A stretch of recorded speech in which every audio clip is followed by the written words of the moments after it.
welcome to the It Doesn't Hold Up podcast. We review and reevaluate all things remembered fondly from our childhood and years prior to see if they still hold up. More often than not, they probably don't. I'm Stuart Shepherd, along with my co-host and good friend Michael Smith. Smith, how are you doing? Very well, thank you. How are you? Care? Don't start that. It's too early. It's too early. It's too early. No, I'm very well, thank you. Tired, but very well. And yes, I'm excited to do something a little bit different, only something we've ever done Mm. before, but we won't get onto that just yet. We're going to talk about last episode's feedback, which was Anaconda. I got a ton of feedback for this, an absolute ton. So, in no particular order, great choice, lads. Not sure if that was sarcasm. Uh, to sum up, plot holes bigger than potholes on UK roads. Okay. This was garbage at the time. It's not garbage when you get to watch a very hot J-Lo for an hour and a half. Wasn't J-Lo and Coolio in this? No, no, no, no. Was it? No, Coolio was in Batman Forever. no, he wasn't. Was he not? No, Was he in Batman and Robin? probably. I don't know. Not, Coolio's in one of them. Are you sure he's not Batman Forever he's in? surely we would have discussed that when we talked about Batman Forever. Oh, Oh, he's in one of them. okay, all right.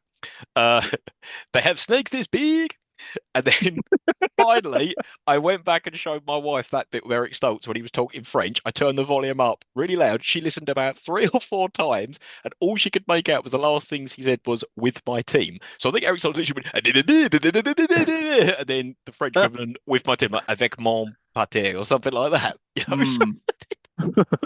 honestly, she listened about 10 times. She went, "No, I can't understand what he's saying." So there you go. Not sure if you got any other feedback. No, no, not direct. However, I was discussing the film thing on Saturday night with a random stranger that I'd never met before, who may well now be listening. In which case, hello, Mick. Um, Hey, and Mick. he said, "Oh, it's a great film." I Just mean, laugh at it. I just laugh at it. I'm like, yeah, it's about right. yeah, it's fun. Cool. All right. Anything else you want to say on Anaconda before we move on to this episode's Anything else I want to nomination? say on Anaconda? No, I don't think so. I Fair think we enough. said all we need to say about Anaconda. But do check it out. It's fun. Yeah, no, R- do. Yeah. Right. So this episode's nomination came from me. Now I wanted to go back and do a TV show because we've only done one TV show Mm, so far, which was mm. The A-Team. But I wanted to do something quintessentially British because the only thing we've done kind of Britishy was been the movie. But then that was set most of it in America. Yes. EastEnders. No, we're not doing EastEnders. Then why the hell did I watch 3 solid days worth of EastEnders? From what year? Recent EastEnders or back in the day EastEnders? Random. Just Random randomly EastEnders. picked episodes on iPlayer going back Right. to the 1980s. Like a roulette wheel of EastEnders. Yeah. No, no. We are covering Fawlty Towers. So now this is an interesting one because Fawlty Mm, Towers only ran for 12 episodes. So it's a bit like when mm. we discussed Bean. The Bean Mr. Bean TV show was only what 15 episodes. This was only 12. And interestingly enough, this ran over 2 seasons that were 4 years apart. That's alien to me. Like a really popular season took 4 years for another one to get made. Mm. Um, I mean, it's interesting to look at the way that the TV series work in different countries, right? So anybody that's in America will probably not have the same relationship with TV series that we do. So when we mm, were younger, as you recall, probably, whenever we'd watch like a TV series like Fawlty Towers, for example, on reruns, or Red Dwarf, mm. or any of those sort of half-hour sitcom format television shows, they ran for half an hour. They ran for 6 episodes Yep, across 6 weeks, and yep, that was it. that was it. Yeah, true. But yeah, no. So I thought this would be an interesting one to discuss. And yeah, it's essentially the tale of Basil Fawlty, who is the hotel owner of a very, very dysfunctional hotel in Torquay, and all the disasters and mishaps that happened over 12 episodes. And yeah, that's essentially the plot of Fawlty Towers.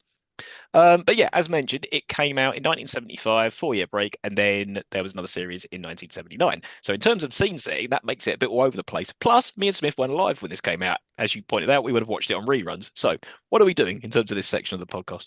So I've decided to have a look very quickly at what was going on in TV comedy at the time. So Hmm. John Cleese, as everybody knows, is part of Monty Python. Then Monty Python's Flying Circus ran between 1969 and 1974. So he was coming off the back of the Python TV stuff. There was a few movies to go and reunion tours and milking that cash cow dry with Spamalot and various other endeavors. John Cleese being someone that's never been afraid to milk something for all it's worth. I mean, that man will make money and he will stop other people from making money if he can. I mean, he didn't he do a tour called the Alimony Tour? I mean, the man's been divorced like 4 times.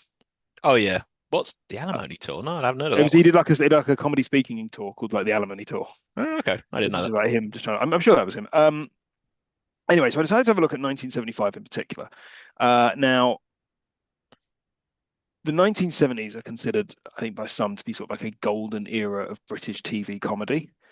And actually, looking back at it, looking back at the decade as a whole, it was interesting to see the number of shows that are still sort of in the popular zeitgeist to this, well, zeitgeist then, but in the kind of popular imagination in pop culture today, right? So if you're looking it down, you've got stuff like Porridge. Some others do have them, George and Hmm. Mildred, Open All Hours.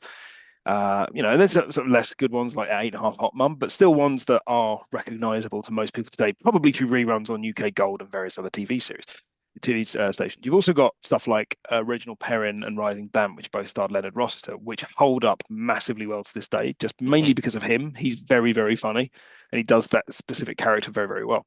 You've also got sort of the more troubling ones like Love Thy Neighbour, which Oh. Oh. or Curry and Chips and that kind of thing. Um, Curry and Chips, I'd say, arguably is worse than I've Love never Thy even Neighbor. heard of curry and chips. Spike Milligan, Oh. Spike Milligan playing an Indian man. Um, Oh. yeah. It's what you think it is. It's that. Right. Yeah, Love Thy Neighbor is an interesting one. It's usually held up as a sort of look how racist TV was in the 1970s. And whilst I certainly won't go any way to defending it, I think it's slightly better than it's made out to be. It Mm. is racist, and it does have racist characters in it, but they're often get their comeuppance and are all shown to be small-minded bigots. So Yeah. I And it's still not think just the white neighbor directing his hate towards no, the black neighbor. They're both doing it to each other. yeah, So and yeah. the two wives are just in the middle going, ugh, Yeah. these idiots. But so I decided to then kind of zero in on 1975 and look at what other sitcoms were released for the first time in 1975. I've ignored 1979 because it doesn't really make any sense. Mhm. So if you consider that Fawlty Towers has lasted this day, tell me if you remember any of these or have even heard of any of Okay. these. Go for it. Down the Gate. No. So it's Reg Varney, who I believe is in Love Thy Neighbour, as a fishmonger down Billingsgate Market. Nope. Never heard of it. Lasted for 1 season. Um, Get Some In. No. No, it's about national service in the Air Force. Basically, it's a rerun of Dad's Army with Robert Lindsay. The Mm. Cuckoo Waltz. I have heard of that, but I don't know why. Oh, okay. You've heard of No. the Cuckoo I've Waltz. heard of it, but I couldn't tell you what the premise was. That rings a bell though. Yeah. So it's a couple of newlyweds who bring in a lodger. They don't have any money. They need someone to be a lodger. He comes into their home and oh, hilarity ensues. Right. Okay. Never heard of it. I didn't know you cared. No, I don't think I've heard of that. No. Two's Company. Yes, Now, are you thinking of Three's Company? maybe. Yeah, that's the American one, Three's Right. Company. Okay. Which thing had John Ritter in it, I think. But yeah, Two's Company is about an American writer and her English butler. Oh, what hilarity. Carry On Laughing, which was basically the Carry On films, but a TV series. So the Carry On films weren't doing very well, so they decided to make a Carry On Yes. TV series, Yes, I do remember which that. was like the Yeah. last death knell of Carry On before it went the way of the dodo. Hmm. And then finally, Sadie, It's Cold Outside. No. Yeah, it's about a bored housewife. I mean, I just don't know what any of this stuff is. Right? None of this has lasted in the public imagination. None of this has continued to this day. Fawlty Towers kind of stands out in this Mm. era as something that has lasted and sort of stood the test of time. Hmm. Well, or whether it has or not, we will see. And why it has, we can debate that. Hmm. Now, just to look at other scene setting just quickly and look at what was going on around it in 1975. Thatcher is elected the leader of the Conservatives. Now, 4 years later, in 1979, she's elected prime minister. So Mm. from the beginning of the first series to the end of the last series, she meteoric rise. Yep. Um, Lord Lucan was found guilty in 1975 of murdering his nanny in 1974 in Hmm. absentia, obviously never found. And Muhammad Ali fought the Thriller in Manila in Oh, 1975. classic. Jump forward to 1979, and Thatcher aside, the only other real thing of note is 3 Mile Island in the US, where they had a nuclear meltdown. Mm. Yeah. So that's kind of what I looked into. Now, you are a bigger fan, I think, than me of Hmm. classic British comedy. I think it's safe to say, Uh, to some point. Probably I like, more, but I don't love it. Love it. Yeah. yeah, I like Monty Python and stuff like that. I've always Hmm. been more for surrealism and odd stuff. Hmm. What would you say, aside from Fawlty Towers, are the comedies of that era that you still remember? Now, I've got a few that I remember from when I was a kid, like Hello Mm. Hello. Yep. Now, whether or not that's actually funny, God knows. It was just on a Sunday morning and we had 4 channels, 3 Yeah. channels. but there's fuck all else to watch. Yeah, true. So I was watching Hello Hello. Heidi High occasionally would come on, but that was very much a Yeah, turn it off moment for me. yeah. How about you? What, the ones that I liked, I just remembered watching a lot, or what?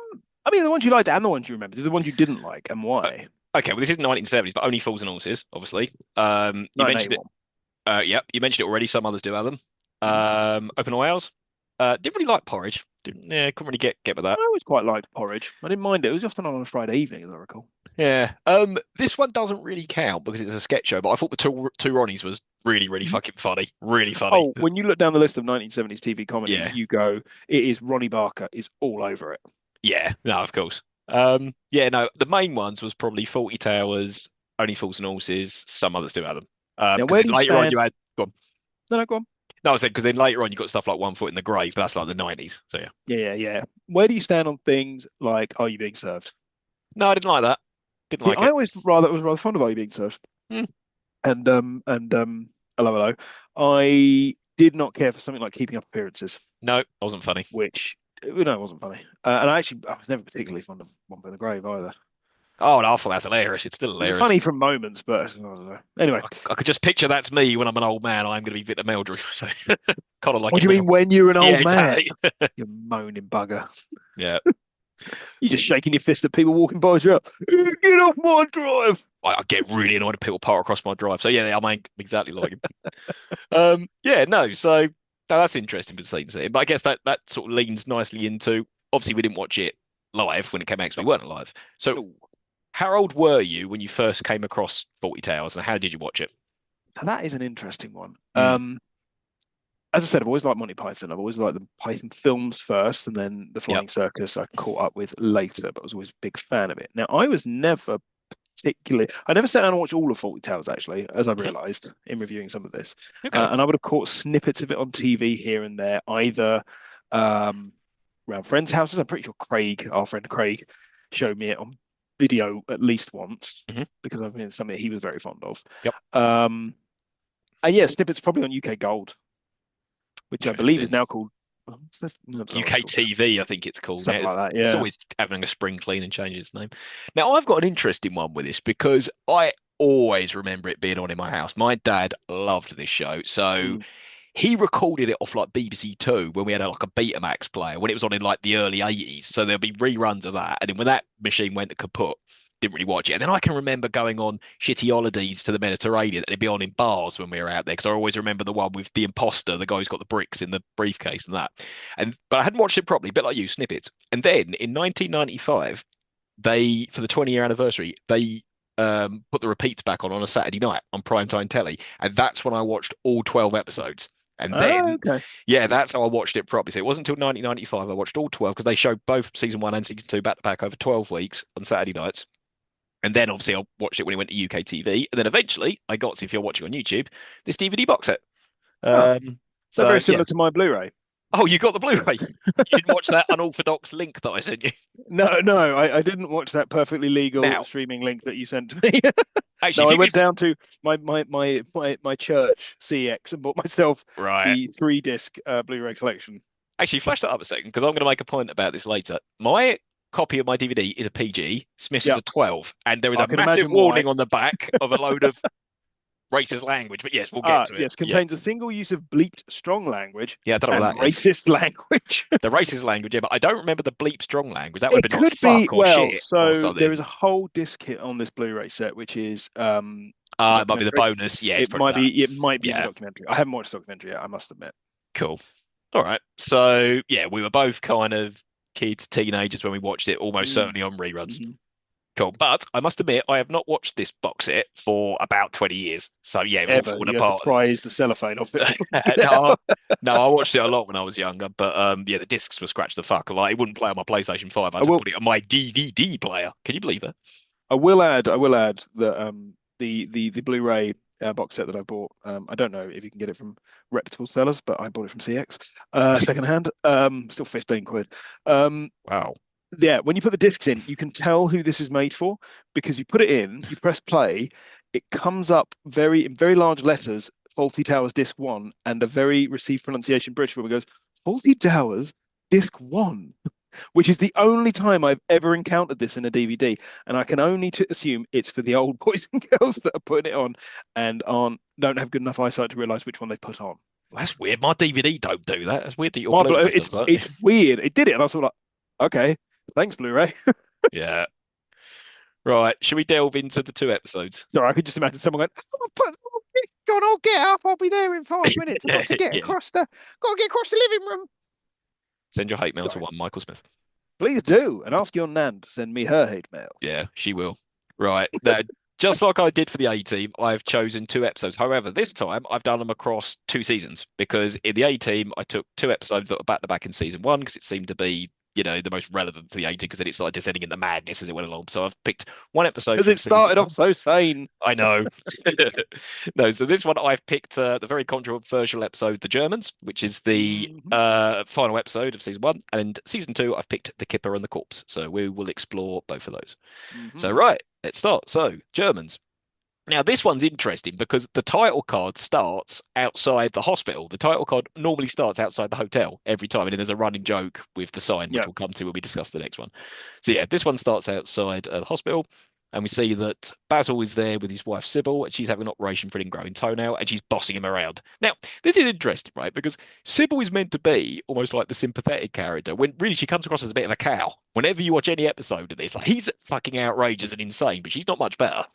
I think it's Polly that's supposed to be the sympathetic character, or maybe Yeah, Manuel. Like Polly's meant to be the voice of reason, right? yeah, She's the exactly. sensible character, the only person, Yeah, and even then she gets into the shenanigans. yeah, Um, I mean, I just the opening shot of this, I looked at it, I was like, good God, 1970s Britain looked depressing. yeah. It's very grey, it's very like, and I know this is a set, but ugh. Mm, absolutely. Yeah, so after a bit of back and forth with Sybil, the nurse comes in and starts treating Basil like shit. And I was like, well, yeah, she comes in and goes, right, out you go. Like, so are you talking to me? I thought there was a doc in here. And I was like, part of me would be a bit like that as well. If I was in the hospital with my wife and she told me to get out, I'm like, why? And Why then he's why like, is his tie so short in this scene? Did you notice that? His tie is fucking tiny. I don't know. If you watch other episodes, he's got some weird fashion. Like sometimes he's wearing like a cravat and a cummerbund or that sort of thing. He wears a lot of weird clothes. Also, Um, when she's on the bed, she got like a box of chocolates in front of her, and this is just like getting outside of modern yeah. mindset. I thought it was like a laptop. I thought she was like watching TV on a laptop. I was like, oh no, wait, it's 1975, didn't exist. Right, carry on. No, exactly. No, it was very primitive. Yeah, she starts asking him to get his a phone book, even though it's right there in front of her. I was like, you lazy cow. But yeah, keeps on bossing him around. He's rude to the nurse. He starts saying, why do they call you sister? Is that sort of endearment? Like, some of his put downs, I must say, are really, really good. And then, yeah, he says, like, oh, yeah, ingrown toenail, right foot, you'll find it at the end of the leg, and then leaves. And then right outside, this is straight away, I was like, oh, Jesus. The Yeah, black yeah. doctor confronts him because he sort of like looks startled, like, why? Why was you startled by the I black was doctor? just written down. That's some good old fashioned racism right there. Oh no, it's bad. But yeah, he tells that's all that operation's gonna be quite painful. Oh, quite painful. He just like claps his hands and walks off. I was like, that's brilliant. Yeah, and then the next scene is him clapping his hands and walking. It's a Exactly. weird cut. It Yeah. feels odd. It kind And of it's interesting. spoiled the joke, I think, by doing that. Yeah, and I kind of it's weird because I was reading stuff about kind of in the lead up to this, and part of why John Cleese says the show is so successful is partly due to the writing and partly due to the editing. And I'm like, there are so many weird cuts in this, Yeah, and there I are. think it's probably just filming techniques trying to catch up with the level of comedy they were trying to do. Yeah. But there are moments where it's just like the cuts are ruining this, just Yeah. kind of shifting from A to B. And right at the end of this episode as well, I'll come back to it then. It's weird. It's just Yeah. weird. Yeah, I know what you're gonna say, but yeah, definitely. Yeah, we get back to the hotel, and as you said, Basil claps his hand again, but it kind of just ruins the joke we've just had. And he sees Major Gowan, and Major Gowan's an old boy who's a permanent resident, lives there, so he's Yeah. in near enough every episode, and he's a war hero. They have the most frustrating and un-PC conversation I've heard in quite some time. They're using really outdated language, which is completely typical of the 1970s. Like this whole scene, even when I Mm. was a kid, I remember being like, should he be saying that? That's really bad. And I'm not going to repeat it, but essentially they're talking Don't, about don't.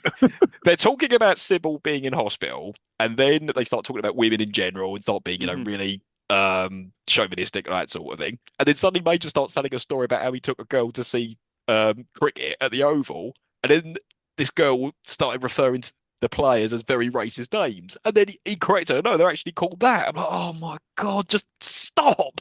What is the point of this scene? Apart There from is no just point. apart from showing Major's ignorance or whatever. Well, Sydney, now this is where I debate this, right? Because um, for a start, they've wrapped racism, sexism up into one big, one big full swoop of terrible behavior. And Yeah. John Cleese always says that Basil is not supposed to be a good character, right? Basil Yeah. is supposed to be a bad character, right? You're Correct. not supposed to like Basil Fawlty, right? He's not the hero. And the Major clearly isn't either. But he's also said in defense of this sequence before that it should be shown in the context of the time. Now, that bit I don't necessarily disagree with, as long as it's properly Hmm. contextualized. Second bit is it shows up the racist attitudes of the Major. It's like, well, yes, it does if the other character challenges him on that, but he doesn't. No, kind of At agrees no with a point bit. does he say so it doesn't really work. And I Yeah. get it's wordplay and it's confusion creating comedy, and I get that.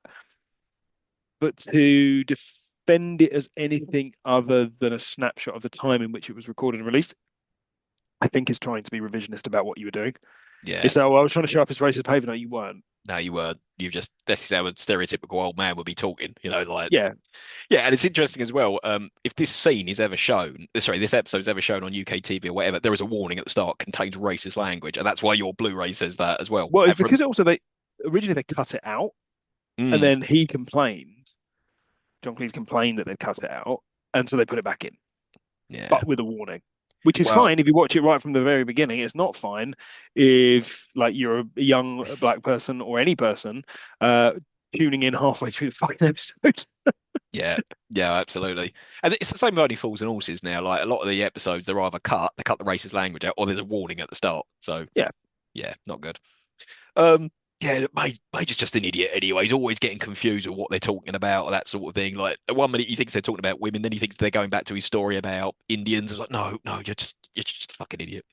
At this point, Polly emerges, and yet Polly's the, I guess, waitress, stroke maid, stroke whatever she's required to do. She's looking for a German book, and yeah, it turns out there are some Germans who are coming to stay in the next couple of days. And then there goes Major again, going on about how much he hates Germans and using racist language and that sort of thing. And he goes, "Oh no, I don't like Germans, I like women." And then Polly goes, "What about German women?" He goes, "Good card players." Like, what? Are they? Oh dear. What was the other point I made about this? There was something very odd. No. Okay. Oh yeah, no, that was it. That was what I was going to say. John Cleese, Basil does kind of defend him. He sort of says, "Oh, well, forgive and forget, Major," like that. But then he makes a comment like, I don't know why the bastards or something like that. So he kind of says it under his breath. So at one point you feel like, oh, he is correcting Major. Like, no, don't hold a grudge against these people. But yeah, then he makes a comment afterwards. Yeah, sort of. yeah, very odd. What happens? Yeah, then he goes off. Then, yeah, Basil has been told he needs to mount the moose's head on the wall because Sybil's getting sick of it sticking Mm-hmm. around. And then at this point, she rings him to remind her to do the moose head, and he starts going on a tirade. But the one bit I did find funny when the hotel moved a little bit to the left or anything like that. And then yeah, this is when Manuel arrives, and yeah, Manuel is a waiter from Barcelona who can't really speak English very well. Interesting enough, though, Andrew Sachs was German. So, but yeah, Yeah, he was a German Jew, and yep, he wanted to originally do this part in German. He wanted to do it with yeah, a German accent, but they said that wasn't funny. It wasn't as funny, so you have to do it in a Spanish accent. Now, yeah. because he could speak German, when they did the German release version of this, he dubbed his own lines into German, but had to do it with a Spanish accent. Well, that's not too hard. That's just him talking in his native tongue and putting a Spanish twang on it.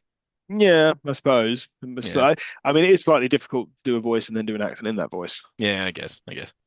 Um, yeah, and then Manuel arrives and he's confused what a hammer is. So in the end, Basil's like, "Look, Sonic, you just tidy up. I'll go get the hammer." And then Manuel starts practicing his English as he's tidying below, and of course the Major comes by and thinks the moose is talking to him. So he's like, "Oh, hello, Major. I speak English. I learned it from a book." It, God, it's at this point I realize that this is not like the plot is there is no plot on this one. It's like four perfunctory. It's sketches put together. yeah, yeah, Yeah, yeah. The other one is more like a cohesive narrative, but it still has like different elements yeah, to it. This is very much just these are four different bits we're going to put together. Here's four funny things. yeah, yeah. It could almost be the Monty Python episode. Just four random things happening. Yeah. So at this point, Major starts saying, "Oh wow, that moose is amazing. Oh, is it Japanese? I didn't know they could do it." And then walks off. And then Polly arrives with flowers, and then Sybil calls again, but Polly answers it. And at this point, the moose falls down, hits Basil. Basil then trips over Manuel, and then Manuel knocks the vase of flowers over him. So it's all setting the seeds for the concussion that's going to happen later. It's it's like John Cleese has got like a real commitment to throwing himself around. Like Mm, he has got great physical comedy presence. And part of that is because he's so gangly. So yeah. like especially later on when he's goose stepping, like you see using the legs, like his very long legs to throw around is funny. But in this, like that moose head looks like it. Don't half crack him on the back of the head. Oh, totally. Yeah. Like it didn't look light. The way his head bounces when it hits is like, oh fucking hell. But if you watch later episodes, he wallops the shit out of Manuel. And Andrew Sachs even said in the interview, yeah, when they used to rehearse, he didn't really hit him. But when they went live, John Cleese used to wallop him big time. So there's a lot of violence in this. Well, as long as you agree it beforehand, that's fine. Yeah, no, exactly. Yeah, the next morning, Basil and Manuel are mounting the moose on the wall, and of course, one of the antlers falls down, which he starts getting really angry about. Now, this scene that follows, it's excruciating. Like, I actually feel for Basil with this because I'm like, how are these people this fucking stupid, right? So essentially, Basil has been told he needs to do a fire drill at 12 o'clock, right? Oh, yeah. So some people walk past and he says, "Oh, you do know there's a fire drill at 12?" Because, "Oh, no, we didn't know that." So, "Oh, you didn't get the memo." All right, well, fine. It's going to be a fire drill in a minute. "Oh, but it's 12 o'clock now." I was like, "Yeah, in a minute. It'll happen in a minute." And then during all this, Sybil calls him and says, "Well, actually, you know the key for the fire drill? I put it in the safe." So he's like, "Oh, for Christ's sake." So he goes in the safe and opens it and the safe sets off a burglar alarm. And then people start going out. It's like, no, no, that wasn't a burglar alarm. The fire alarm's happening now. And then Major starts thinking there are burglars. People are going, but it's 12 o'clock now. And then they're saying, well, how are we supposed to know that's the burglar alarm? No, that's the fire alarm. And he went, look, it sounds different. I just absolutely feel for him. Like, what he's saying is perfectly reasonable. That's not the alarm. The real one's going to happen in a minute or so. Why is that so hard to understand? Well, misunderstanding is the basis of good humor. Yeah, true, true. I did actually like this scene, but I felt for him big time. Just like, oh, for fuck's sake, just Yeah. yeah, then what happens? Yeah, then at this point, Manuel comes out going, fire, fire. I was like, no, no, no, no, there ain't a fire. Just get back in there and start the chips. And of course, when Manuel goes in there to start the chips, he starts a real fire. I was like, it's not even possible how it happens. It's the hob kind of comes on, then he starts patting it, and then his hands catch on fire, then he just starts transferring it all around the kitchen. It's like, how did that fire start exactly? Well, I love the kind of like the strobing effect on the fire. I don't know if you've seen Yeah, any video, like because it's like that old yeah, 1970s film stock. Like it's always like lights streaking across the picture. yeah. Also, when they set the gloves on fire, he got second-degree burns Oh God. and had to be and paid some compensation by the BBC because they Like a treated it in something that was supposed to stop it burning through to his hands, but it did not stop it burning through to his hands. commitment to your art, Andrew Sachs. I commend you. Yeah, Yeah. Yeah, at this point, the fire drill is now over. Over. Oh, yeah, no, the other thing is when Basil says, right, I'm going to do the fire drill, they're all just standing there. He's like, oh, why can't some of you just go in the bar? Some of you go out into the dining room. I don't know why we bother. We should just let you all burn. A couple of things every now and again he says are really fucking funny. Yeah, at this point, Manuel comes out and he's all burned. He's like, no, it's not a fire. He just keeps putting it back in the kitchen. I know, help. Um, and at one point, yeah, and at this point they realise, oh no, there is actually a fire. He can't find the key during this point, and then Sybil calls him presumably, and he gets on and goes, "Oh, thanks!" Just smashes the glass and then rings it, which was brilliant. Um, yeah, and at this point, they're getting people out for real. Basil goes to get the fire extinguisher, and of course, it goes off in his face. And then, oh yeah, then he ducks down, didn't he? And as he goes up, he whacks into the frying pan that Manuel's got. yeah, So yeah. like, that solidified the concussion. So he's had moose head fall on him, fell over Manuel, vase of flowers fell on him, fire extinguisher in the face, and hit with a frying pan. So that'll do it. Yeah, yeah, That would do that'll it. do it. Yeah.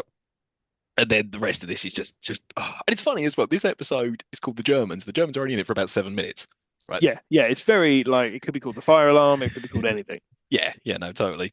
Yeah, so Basil wakes up in hospital and he's got a terrible concussion and he's just acting like a madman and he wants to go back to the hotel and they don't want him to leave. And then the nurse comes in and he's really rude. He goes, my God, you're right. God. On you. Don't touch me. I don't know where you've been. He went, no, you don't need a doctor. You need a plastic surgeon. So he's rude at the best of times. When he's got a concussion, he's something else. Yeah, then the doctor comes back in, sort of puts him to sleep, and then as he's fading sleep, he then escapes from the hospital. I did enjoy Uh, the way he opened that one eye. Like, yeah, that was good. Yeah, Basil arrives back at the hospital. He's wearing his clothes over his hospital PJs. He's still got the bandage on his head. Polly's speaking German to a German bloke, and I had to put the subtitles on, but essentially the bloke's saying, "What time's lunch?" And she's like, "It's in 5 minutes." Well, I remember that from GCSE German. and yet you Um, still had to put the subtitles on, just to be sure. and you Well, no, can't remember 5 Minuten. No, no, the subtitles were in German. The subtitles weren't in English, but I had to see it to be like, oh, okay, because they were talking very fast. But yes, yeah, Ah, yeah. well, that makes Well, sense. well, it wasn't Well, my carry on DVD then. anyway. Well, carry on. I shall. At this point, Basil's back and he's just acting like a madman. And then some Germans who can't speak English come over to him and they're having a bit of communication here. He goes, oh, do you speak German? He goes, oh, German. Sorry, I thought there's something wrong with you. And this is where it stops being funny. I'm like, no, no, because it just gets worse and worse Oh, I don't and know. worse. Some of the stuff I found in this sequence was quite enjoyable. Stuff around wanting to rent a car. It's like, oh, the meat. No, we have meat here. We have meat here in the building. Yeah, we're asking, can you rent a car? Then he starts pretending to be like a cow and pointing and all that sort of thing. Um, yeah, and then Polly arrives. He goes, right, don't mention the war. They're Germans. I'm like, oh, no, no, stop, stop. It's only going to get worse from here. And then the old lady, Mrs. Tibbs, I think Miss Gatsby, I think her name is. Mm. They said, oh, you don't feel well. Don't look well, Mr. Fawlty. He goes, well, I'll live longer than you.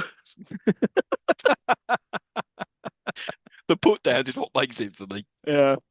Um, yeah, and then the rest of the Germans arrive, and yeah, Basil doesn't think they can speak English, so he starts miming to them and, oh, can we help you? He's like, oh, you speak English? Like, oh, yeah, of course. And then he starts saying, would you like a drink before lunch or for before the war and all that? And they're, oh, sorry, trespassers will be tied up a piano wire. I was like, oh, you're loving this. I really thought this all of this was terrible in poor taste. I mean, I But thought this was quite funny. The stuff earlier in the episode was obviously terrible, but this I thought was fairly funny. I don't know. This made me feel awful watching this. Yeah, and then they go down and sit down for lunch, and he keeps talking about the war. And then when he takes the order, he says, "Right, that's an Eva prawn, a I Herman know that. Goring, I wrote prawn Goebbels, and four golden salads." I wrote down Eva Prawn. I was like, that's very good. Yeah, Eva prawn was good. I give you Eva that. Prawn. Yeah. And then the German girl gets really upset, and her father says, "Can you stop talking about the war?" Because it wasn't me. You started. He goes, "We didn't decide with you. Did you invade You invented Poland?" Poland. That is a classic line for a reason. It It's very, is. very good. It's very well Yeah, set up. yeah. And then It Polly's is trying really, to, he keeps trying to tell a joke. yeah, He's yeah. like, And then she'll Polly's like it. like, No, no, she'll like it's really funny. And then Polly's trying to get him to do Jimmy Cagney. He's like, Jimmy Cagney, no, anyway, watch this. And then, yeah, he does the goose step in and the finger over the that moustache, which is weird because he's got a moustache anyway, you know. Yeah, that goose step is mental. Like his legs are so lanky and the way they flayed up, Yeah. and he sort of wraps his leg around and spins round and comes back in. I mean, it's fully into the Ministry of Silly Walks from Monty Python and just sort of taking that whole Yeah, physicality and applying it to something which is in service of the wider joke. It's all very good. yeah, yeah. Yeah, the Germans are understandably livid, and he's saying stuff like, "Who won the bloody war anyway?" Like, oh, please stop. And then the doctor arrives for the hospital. Basil runs away, and then Basil hits Manuel for some reason. And then the moose falls down, hits Basil again, but it lands on Manuel, and then Major thinks the moose is alive, just starts berating him. And then the episode just ends with the Germans saying, "However, did they win?" Yeah. And then a very hard edit. Yeah, and then just It's straight however to did they win credits. cut. I think the important thing is at the end, with the Germans sort of getting the upper hand, is like they always, despite the fact that it's sort of offensive to a Mm, degree. Well, A, it's portrayed as Basil Fawlty being concussed, so he's meant to be a bit insane, so it's necessarily overplayed. It's mm, also broad farce and clever wordplay, but then the Germans at the end get the upper hand.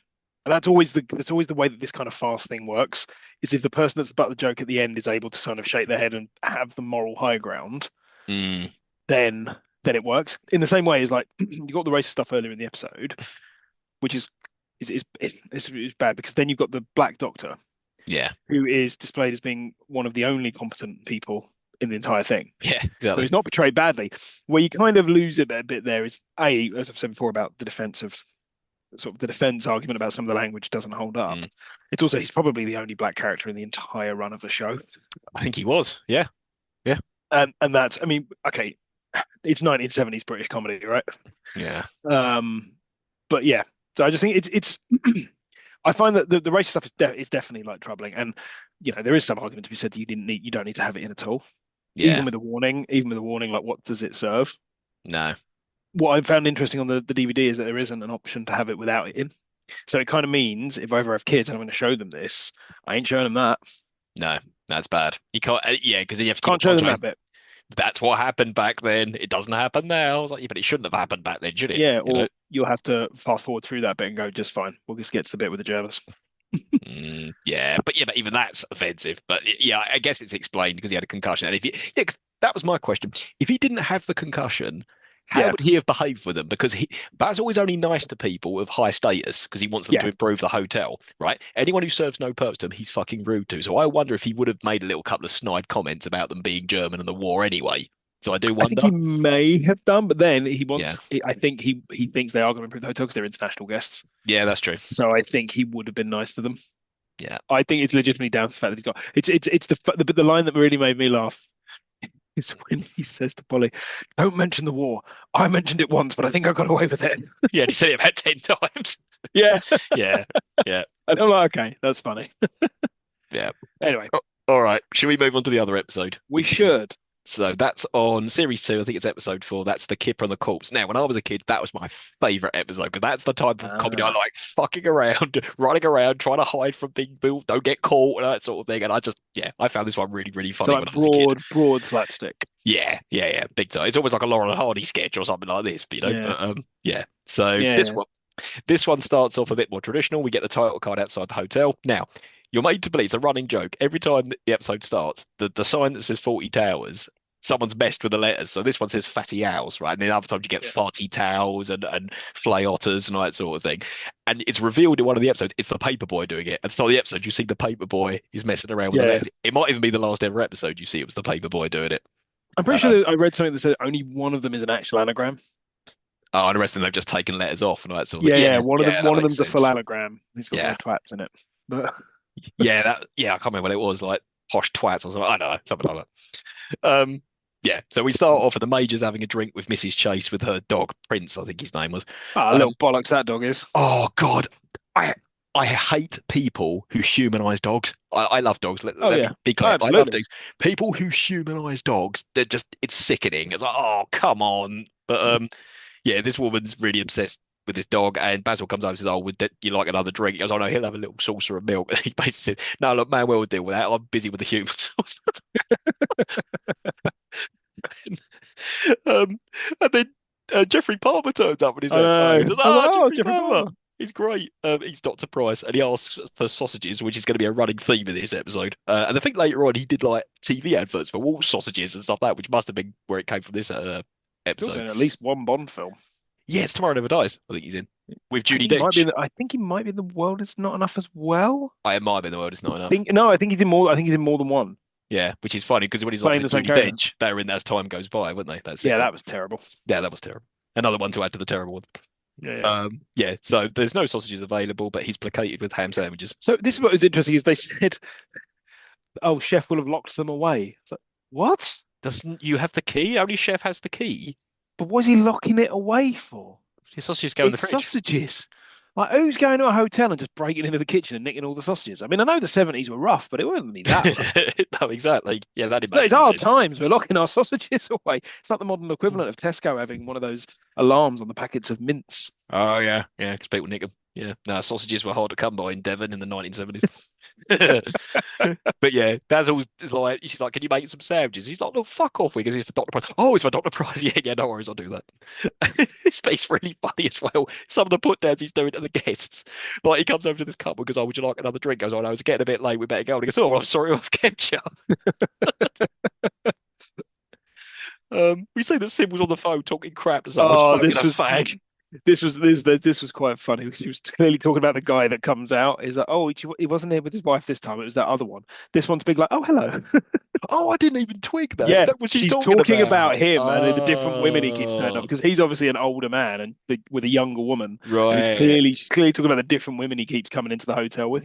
I did That note at makes this point. sense. Yeah, because she says, "Oh no, no, that's another one." Yeah, right. Yeah, Yeah, yeah, yeah. yeah, yeah. So I Got was it. also at this point in this episode, I was looking at it, it's like, God, it's really hard to gauge how old people are Mm, because it's like it's the 70s. They could be anything from 20 to 50, and it's really yeah. hard to tell. So I looked it up. And I think Jeffrey Palmer in this episode was like almost 50, Bloody and hell. he looked fucking great on almost 50. Yeah, yeah, But yeah. man, I honestly couldn't tell how old he was. Nah, Um, yeah. whereas some of What? the others, and what's God, weird to me is that Prunella Scales, John Cleese, and Connie Booth are all still alive. yeah. But do you know what? Polly in series two, Yeah, Polly's like 39. yeah. Yeah, She that's don't look it. madness. No, she doesn't look it at all. Because she's meant to be an art student, like a 39-year-old art student. I was like, I don't Well, think so. kind of scans. Yeah. Right at this point, Mr. Lehman, who's staying there, arrives with his colleagues, and they say they're going to pick him up in the morning. And he asks for his key, and Sybil goes, "Oh." He tells Sybil he doesn't feel well, and then he asks for breakfast in bed, which really pisses Basil off because as he walked past, he said good night to him, and he didn't say it back. And then Sybil starts to defend him, and he says, "It's not the Gettysburg Address; it's two words. Good night." Oh Does it God! look like mahogany teak? What would you like your breakfast tray made out of? He starts saying, "Is there something wrong with your legs?" Because most guests may manage to struggle downstairs in the morning for breakfast. And then as he's going up the stairs, he keeps berating. Goes, "If you can remember to sleep with your mouth open, I'll just put some lightly buttered kipper in at intervals." And then he realizes Simple's not there, so he just makes her go, "Basil." Yeah, that whole scene's really, really good. Yeah, it's really good. Poor Mr. Lehman. He only asked for breakfast in bed. But Uh, it's this is kind of the care that's clearly taken over the scripts, right? And yeah, so, farce is hard to write. It is because it needs to be very well crafted and very well structured because yeah, otherwise it outstays its welcome. So it needs to be just long enough to be painful without being too long. yeah, And I think this show does it really, really well. yeah. Yeah, agreed. Next morning at breakfast, Dr. Price just wants sausages for breakfast. Oh, I mean, well, you might. I just wrote down just sausages. Where's the Who orders toast? just sausages? It's Have a couple of bizarre. bangers in my mouth. All right, Dr. Price. But then Ooh, everyone seems to be doing it because in a minute you see Miss Chase or whatever. She's just got like two fried eggs for breakfast. I'm like, where's the bread? Where's the bacon? Where's it's everything hard else? times. Like it's 1970s. No, no, There's a because earlier depression on. Sybil said to Doctor Mr. Lehman earlier on, Chef does a nice full English breakfast and just starts reading off what they can have. So why is everyone just having sausages or eggs? It's just bizarre. I don't know. I find it. I've always found I like a full English, but I find the whole concept of it fairly troubling. Yeah, I've got to the point It's now. I just don't want. too much fucking food. I don't want that for breakfast. What do I want? Sausage and bacon and eggs and beans. It's like, Yeah, I'd oh, rather I'm just gonna have a feel rotten all sandwich. day. I want to feel rotten all day. Yeah, But no, I I've got. will. Anytime I'm in a hotel, I will. And it'll be unnecessarily large as well. I have like five sausages because it's free in it. Yeah, no. I'm the same. I've got to the point like, why am I putting myself through this? Yeah, let's have a bacon sandwich. That'd Yeah, do. it's much Be nice. easier. Much easier. Yeah, that old cow, Mrs. Chase, is giving Manuel shit about bringing the wrong temperature milk, and it should have been in a saucer, not a plate, and get me a cushion. I'm like, oh, what? Fuck this woman. She's so rude to him. I know Manuel's a bit stupid, but it's not his fault. He's not been trained properly, has he? He's just been I brought over don't from think he's far away. stupid. I think he can't speak English. I think that's No, the problem. and no one's ever taken the time to train him. So yeah. No.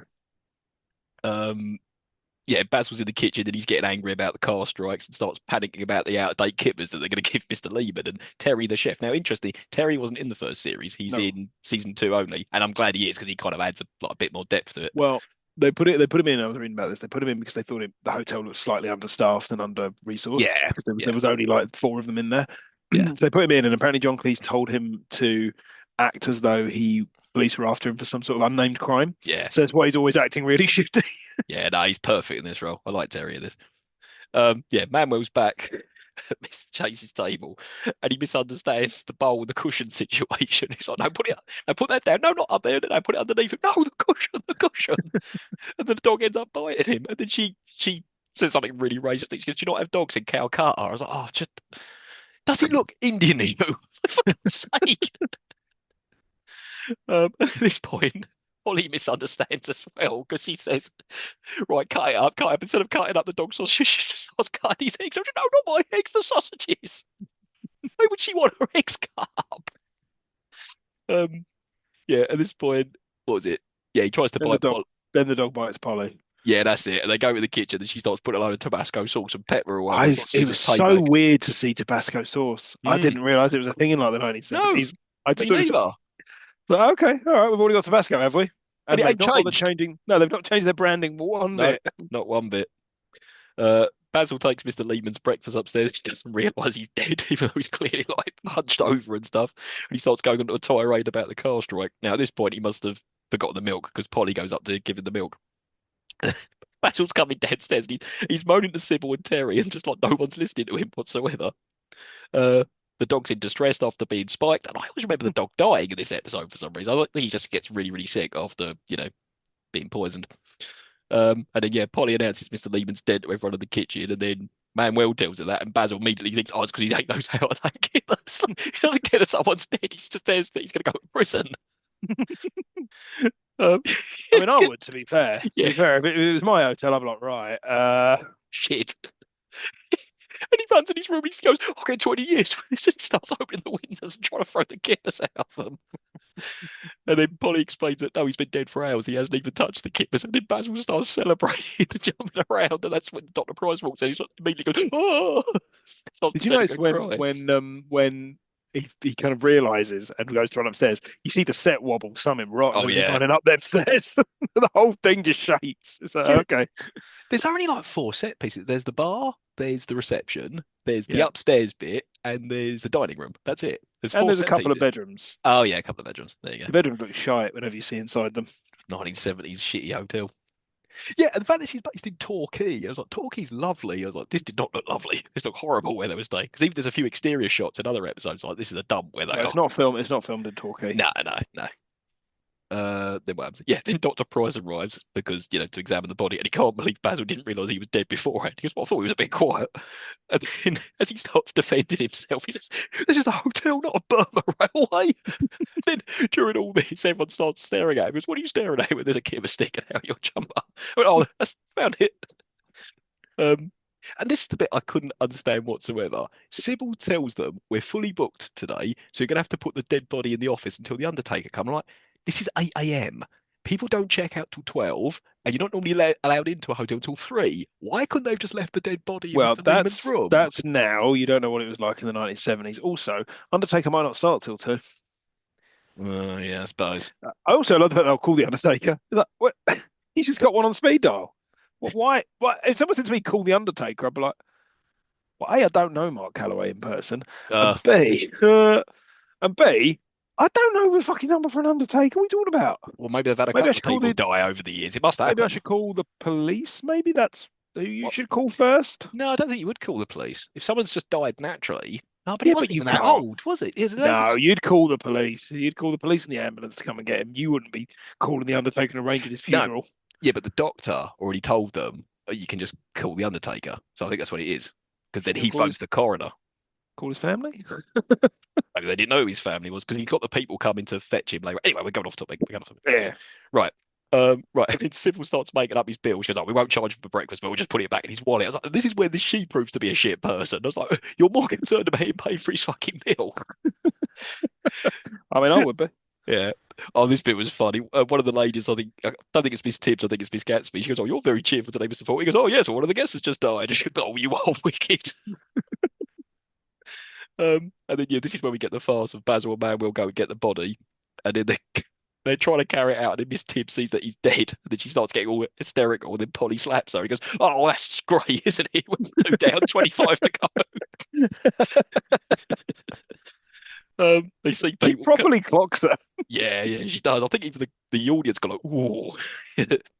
Um, yeah, they see people coming, so they put the dead body of Mrs. Tibbs in some Welsh couple's room, and then Polly's like stalling for ages, just talking crap to them, and then they want to be let into their room because they're going out, and if finally he lets them in, he's like, "I'm sorry about that. We tried rearranging the furniture, but it didn't go, so we can go."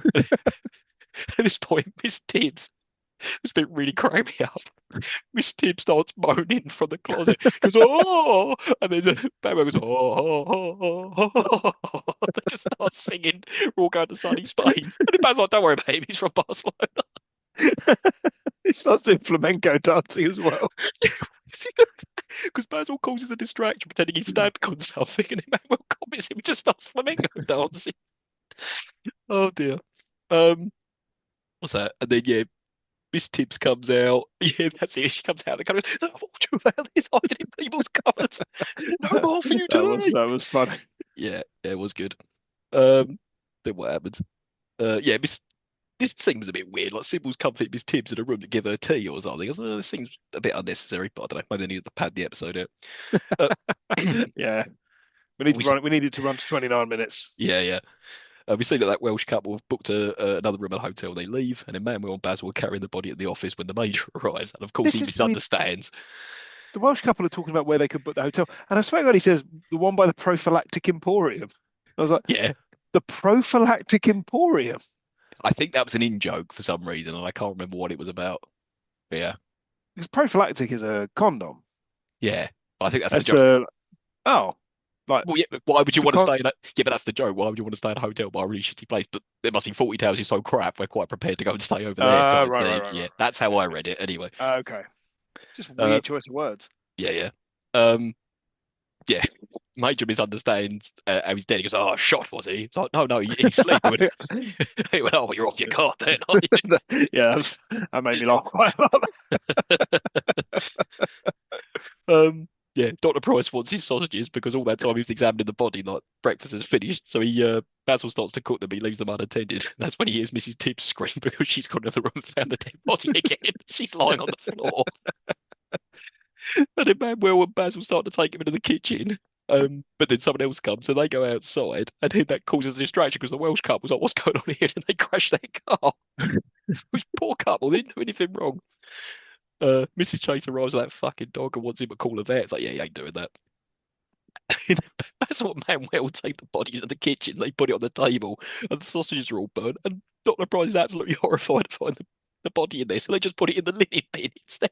I'm like, surely a doctor would be like, "No, you're not doing this. Put it back in the room where it came from, and just tell whoever's staying there they I can't mean, stay there." the man just wants his sausages. I mean, I don't know why he loves sausages so much. Like, It really does. and it's just sausages. It's not like he wants a sausage sandwich or sausage and No, chips. No, he just wants a couple of sausages. no, probably no sauce on them either. Bit of pepper, No, maybe. That's it. Yeah, bit yeah, pepper. yeah. We see that Sybil's giving Miss Tibbs a brandy in the bar, and then Dr. Price, yeah, at this point, he starts having an argument with Manuel, doesn't he? Because he's like, "No, breakfast is finished." He's like, "No, I'm a doctor and I want my sausages." I'm a doctor and I want my sausages. Brilliant. He like takes the pepper away from him. He's like, "Give that back, put it back." Yeah, this whole scene is comedy gold. And then Basil arrives, and Dr. Price says, "Look, he keeps taking things away from me." Because like, "Manuel, let me explain." He just looks him in the eye. I think he probably actually did that to Andrew Sachs. Then what? Mr. Lehman's colleagues arrive, but of course Basil mistakes them for undertakers and tells them they're in the basket. He's in the basket. I'm like, oh, they're in the basket. The he's not there because the linen men have already taken the other one. I don't see how that was possible. There was only one linen bin in the kitchen. They Yeah, moved it outside. Where did the other one yeah. come from? No, why would you have two? Why would you Yeah, have two that no, look exactly the same? No. no, exactly.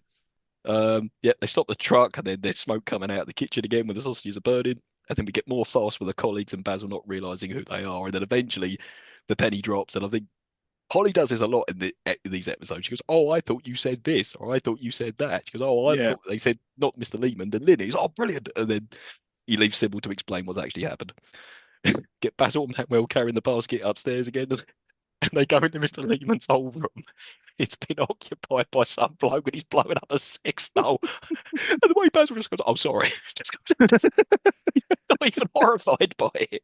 There's Uh, a very specific joke around that as yeah, well. yeah. Then I'll come to that. Yeah. Yeah, they take the body at the Welsh couple's room again for some reason, and the woman's not having a lie down. And they carry the they carry the body downstairs. We see that Dr. Price is cooking the sausages in It's the kitchen. just like,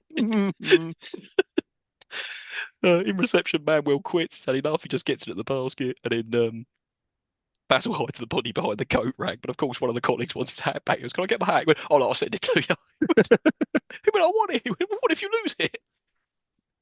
And then Manuel orders him out of the basket. He gives the hat back, and by this point, an army of people have come that complain, including the doctor, because the sausages are off. And then this is one of the very few episodes where Basil prevails right at the end, because Basil just directs everyone to Sybil, goes, "Oh, you've all been fucked over today. If you want to get all your complaints, my wife will explain everything." He just gets in the basket, and the Lindmen take him away, and he Major just sorts of the dead body, and that's how the episode ends. So yeah, yeah. that was the Kipper and the Cool. But that was my favorite episode when I was a kid. I loved it. I loved the farce of them just running around with the dead body. I loved the whole shit with the doctor, everything. Okay, right. So this probably won't apply to you more than it applies to me, but what did you like about it back then when you saw it? Or did you not like about it back then? Um, I don't know. I didn't really have strong feelings about it. I was so sort of at that point, sort of not interested in 1970s, that kind of humor, Mm. that it wouldn't have appealed to me to watch it at all. Now, weirdly, if you wanted an answer to this question, you should have had Hannah on because her dad showed her this quite a lot when she was younger and she loved this. Uh, So when we were rewatching it, she knew it all. She knew all the jokes. She knew the whole thing. Whereas for me, I think the corpse and the kip and the corpse, I think it's the first time I've ever seen it.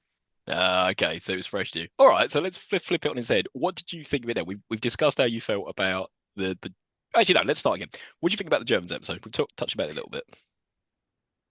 So, it's got some very, very clever wordplay. It's got some good farce. It's kind of well constructed, even if it is just three separate skits. They do feed into each other in a way that makes sense. Hmm. If you cut the 3 or 4 minutes towards the beginning out completely, I think you'd have a much stronger episode Okay. because you don't have anything that's just offensive. Mm. I mean, no, you think the German stuff is offensive. I don't necessarily think it is. Hmm. Because of the way it's constructed and the kind of what it's doing, and how he ends up on the losing end of it. Um, but the other bit is, yeah, it kind of ruins it. Yeah. And what I would about the? also say for both episodes, it's funny, and there was a few good laughs in there. But I think as a result of not being particularly familiar with it beyond its reputation, Mhm. and having seen comedy that's been released in the last 30, 40 years, that has this has been a direct influence on it. And it's kind of interesting to look at this kind of stuff because you can see the through line of British comedy. So you can Mhm. see the stuff that came for like your Hancock's Half Hour, filter that through the lens of somebody like John Cleese, who's obviously very meticulous and very talented as a writer, and kind of filter it through that and his Python experience. And I think some of the early bad reviews of this were probably because somebody who'd done something so surreal with Python had done something a little bit more traditional, Mm. but like in the kind of the best form of it. And then you can see the way that this then leads on to, Father Ted and Yeah. things like that. So you can see the through line of comedy all the way up to stuff like Curb Your Enthusiasm, right? This is kind of early examples of Yep. cringe comedy, some of Yep. this, right? It clearly influenced. But having seen a lot of the stuff that's come after, and as with most stuff like this, does it better Yeah. because it's building on it.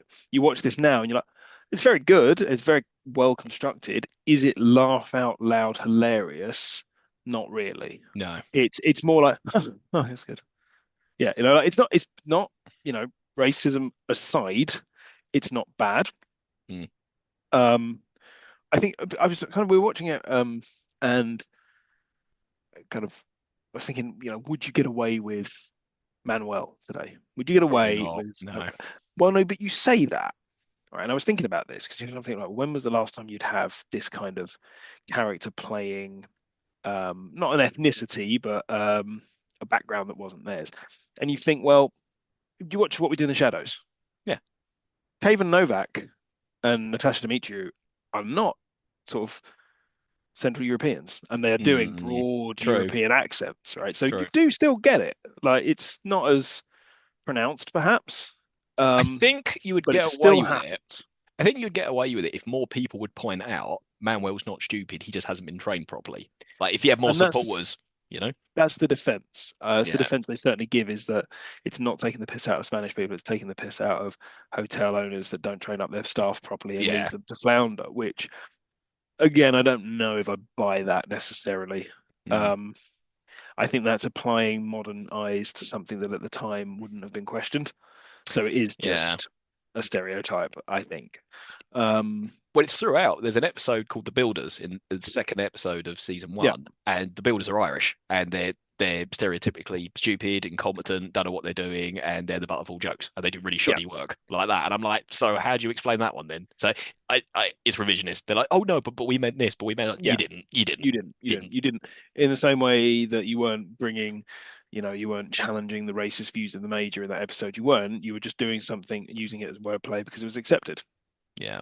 And You this is wouldn't even have thought about it at the time.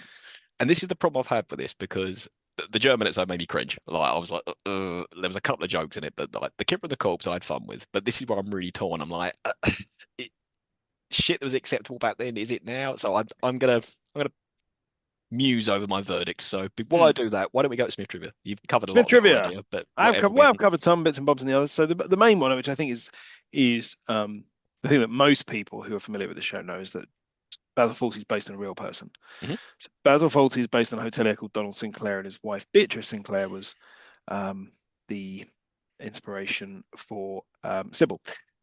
So Monty Python were filming down in Torquay on location for Flying Circus, and they stayed in the hotel, the hotelier of which was this one Donald Sinclair, which actually weirdly is also the name of John Cleese's character in the film Rat Race. His name is Donald Sinclair, so he clearly owes quite a lot of his career to this. So they were filming on locations. Connie Booth was there as well.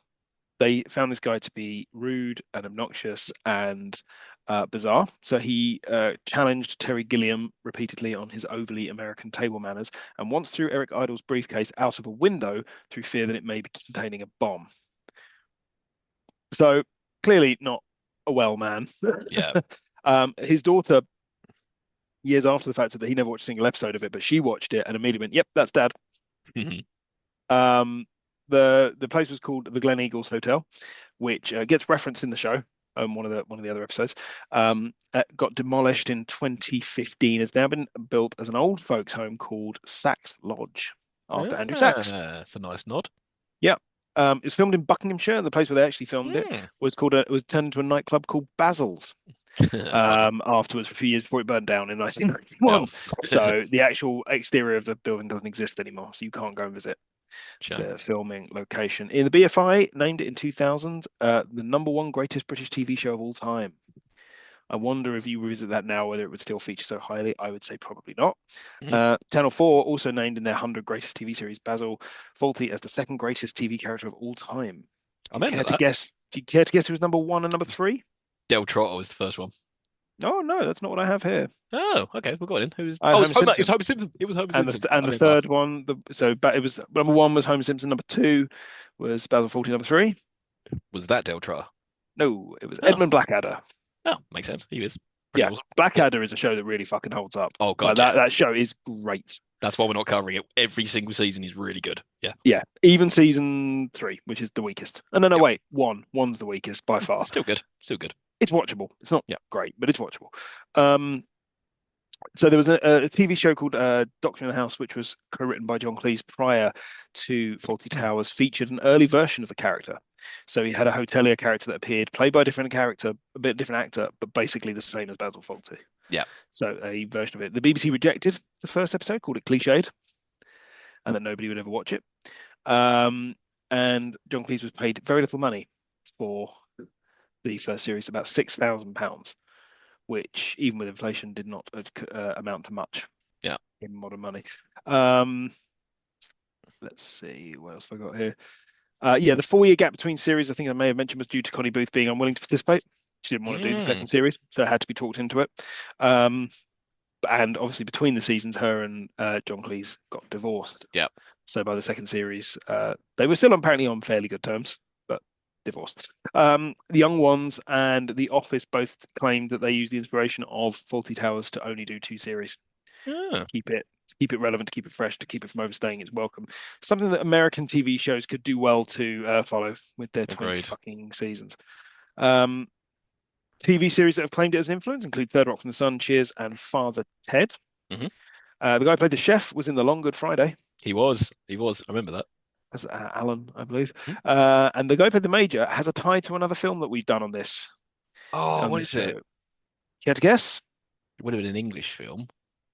Ah, yes, he's in European Vacation. He is in European Yes. Vacation. Well Yeah. done. So is Eric Well Idle as done. well. So that's a tie at Monty Yes. Python as well. Yeah. He's also in a film by Jacques Tournier called Night of the Demon. Yeah. Now, if you've never seen Night of the Demon, and any listeners that have never seen Night of the Demon, go and watch Night of the Demon. It's fucking brilliant. Okay. An old 1950s horror film. Absolutely brilliant. Cool.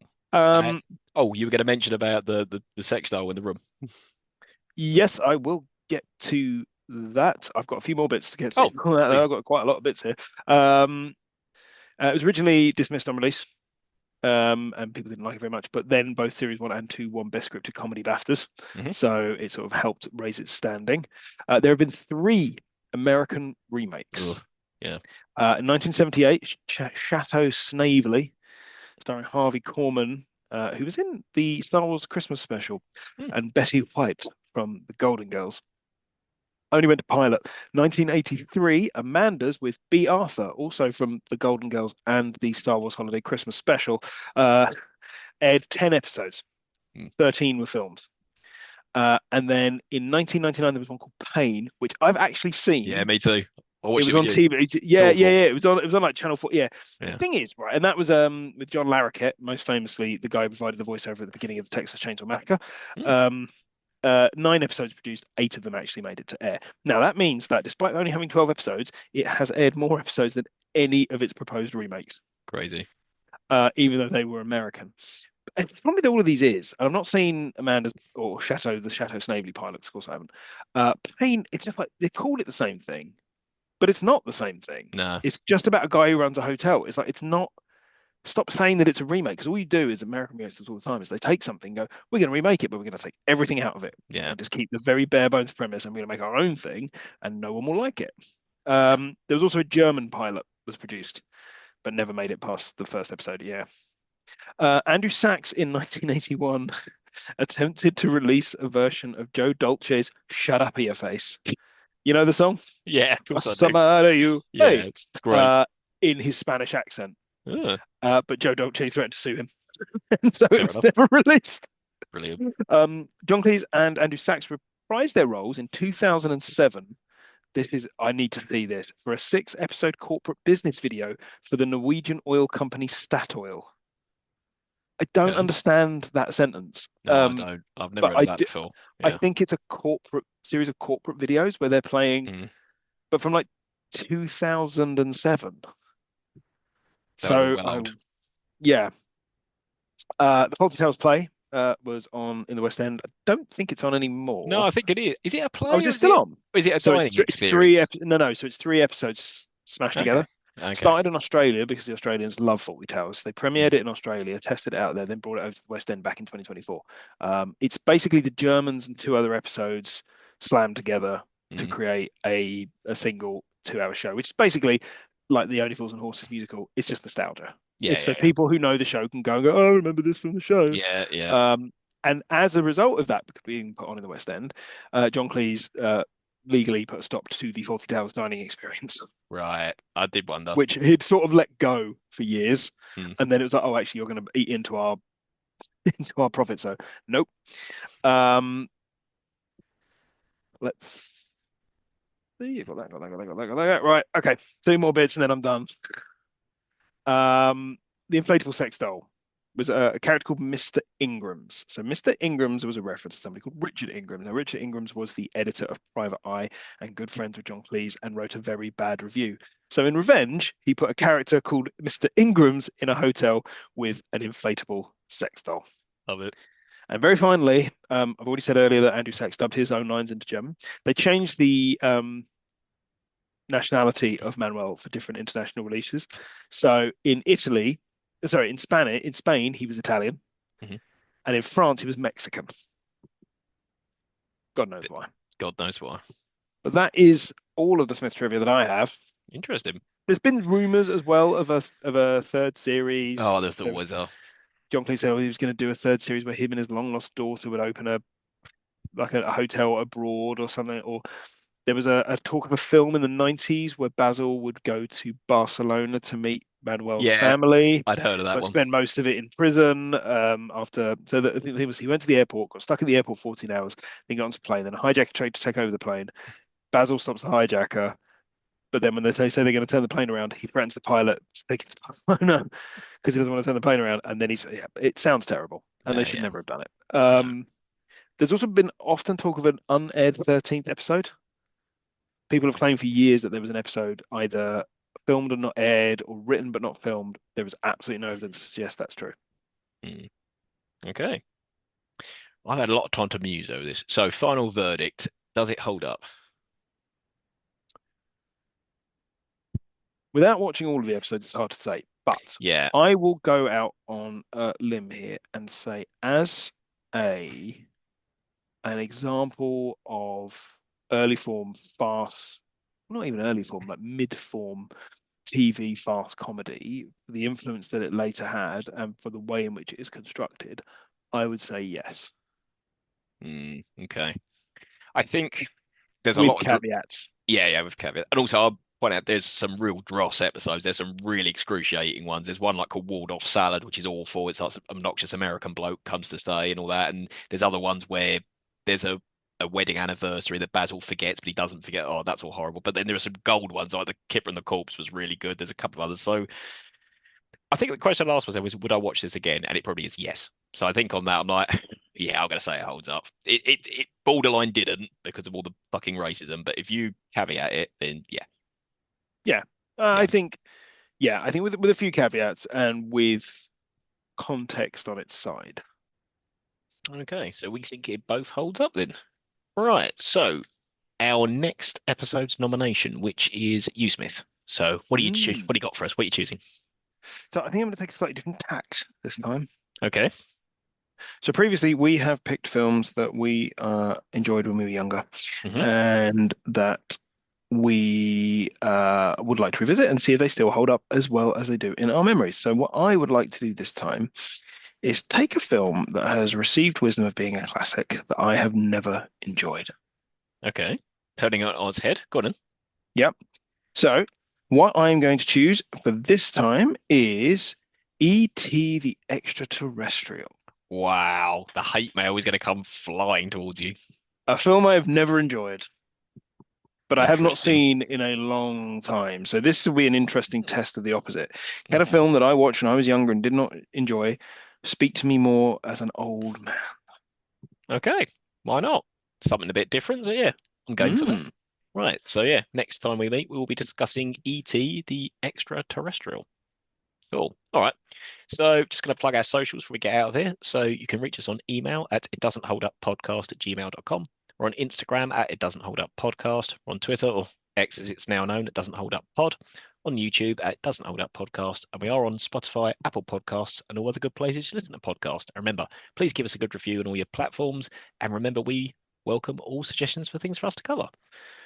Cool. So, Smith, is there anything else you'd like to say on Fawlty Towers before we regroup for ET the Extraterrestrial?